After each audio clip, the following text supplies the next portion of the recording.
I was going to wait till tomorrow, but I keep thinking about it and overthinking how to tell it. And I'm just going to read from the 20-year-old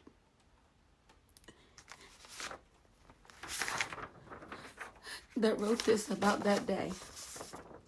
I'm just going to read it. And then in the parts that come back after, I'll fill in the blanks. So, April 2nd, I didn't know that he tried to call my mom until later. April 3rd, I spoke with Nick that morning, and we finally came to an agreement of him paying me $150 for my mother's phone she gave me, which he broke on February 26th. Remember, that was the day.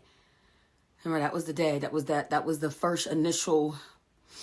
He wanted to know what time I would be coming to pick up the money. Now, also remember, I had books or something that was it in his car? Somehow there were some books.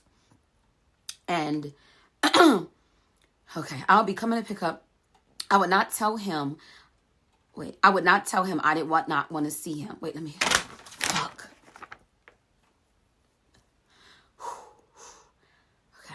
I spoke with Nick that morning, and we finally came to an agreement on him paying me $150 for my mother's phone she gave me, which he broke on February 26th. That was the first day he attacked, choked me out, all of that, called his mama. Mama was like, you ain't end up like the rest of them that day.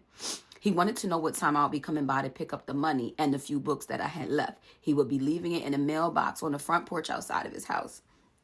Now, his house, the way their house was in Patterson, New Jersey, mind you, I lived in East Orange, New Jersey. Patterson, you had to hop on the Garden State to head up. Their house has had a whole bunch of steps, like, you know, when it's like 2 layers of concrete steps leading up with a landing in between. And his mother had a front porch full of like plants, her sewing machine, like the enclosed porch before, like the porch was a whole, like, what's it called, a summer room, a something room before you go into the main house.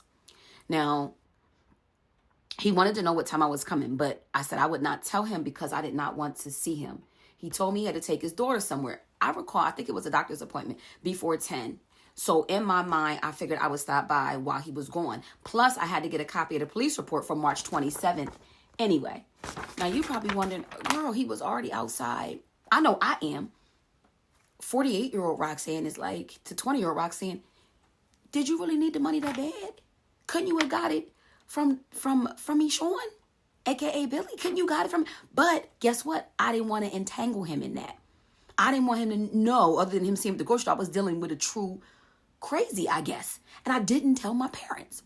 So, okay, here we go. Bear with me. When I arrived at his house, I parked at the end of the block just in case he was home, and I did not want him to hear my car pull up.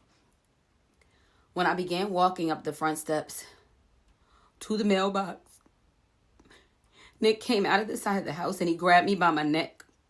He dragged me into the basement and into his bedroom.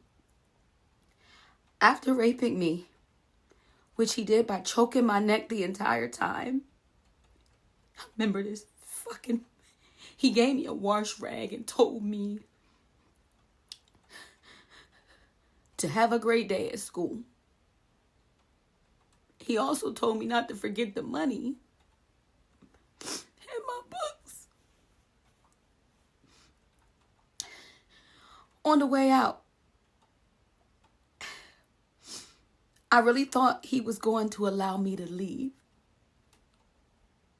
I wasn't even going to report the rape. This is what I said. And I'm going to take you back. I don't know what I did when he pulled me in, but I remember shifting into a place where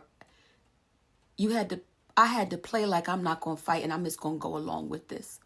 And I think with rape, whether you know the person or not, it's easier to just lay there and let them do what they have to do. And I remember that rape. I remember when you're scared, your vagina's not wet. And so that part makes rape harder.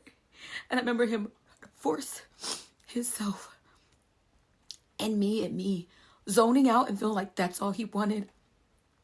Okay. But I also remember this next part so clearly without reading it, but I need to read it. While I was putting my clothes on, out of the blue, he hit me hard as hell. I do not know what he hit me with. I remember buckling my bra. That's what I know I was putting on. Oh gosh, I'm getting a headache. It felt like he picked up the TV from the dresser in front of the bed and knocked me out. But later they told me, and especially since, okay, let me stay. I don't know what he hit me with or whatever. It made me instantly urinate on myself and become dizzy. I remember falling onto the bed and him just choking me and choking me and choking me. I kept fading in and out of consciousness, and I remember there were moments when I would try to fight, but when you're being choked, you have no oxygen to get to your muscles to fight. And as I'm thinking about this, my daddy taught me how to fight. And one of the things my dad said to me, when I know I'm happy for made it back home, he said, "Why didn't you fight? Why did you let him mess up your face?" My dad is gone now, and Daddy, just know I did fight. Daddy, I couldn't fight. Daddy, I couldn't fight. I couldn't fight. I mean, when I say my daddy was a fighter, my daddy had me in karate class when I was in 4th grade. I was dressed really nice, and I was walking home with 2 girls who I thought were my friends. And they were like, "We're going to beat you up because you dress nice." And I ran home in my penny loafers. And my daddy made me go out in my good clothes back to their house and fight each of them. That's my daddy. So I knew how to fight. And I let him down because I could fight. And that sticks with me because he felt like he couldn't be. I'm his 20-year-old. He knew what was going on. He was in Pennsylvania.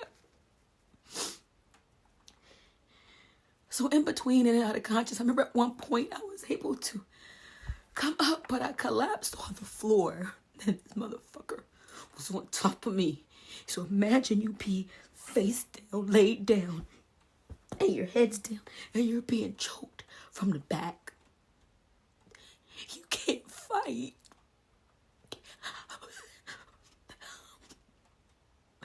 He was sitting on top of me, straddling me on the ground, choking me. I remember feeling the blood coming out of my head. Later on, they told me that's when you have an injury to your brain. This is why, y'all, I study so much, because after they didn't know what kind of brain damage I would have. Wait, I'm okay. Don't cry for me. Don't cry for me. I'm okay. Don't cry for me. We got to get through this whole 37 minutes of him torturing this motherfucker. I need y'all to know. It's monsters out there. It's monsters out there. I gotta catch my breath. I can't breathe.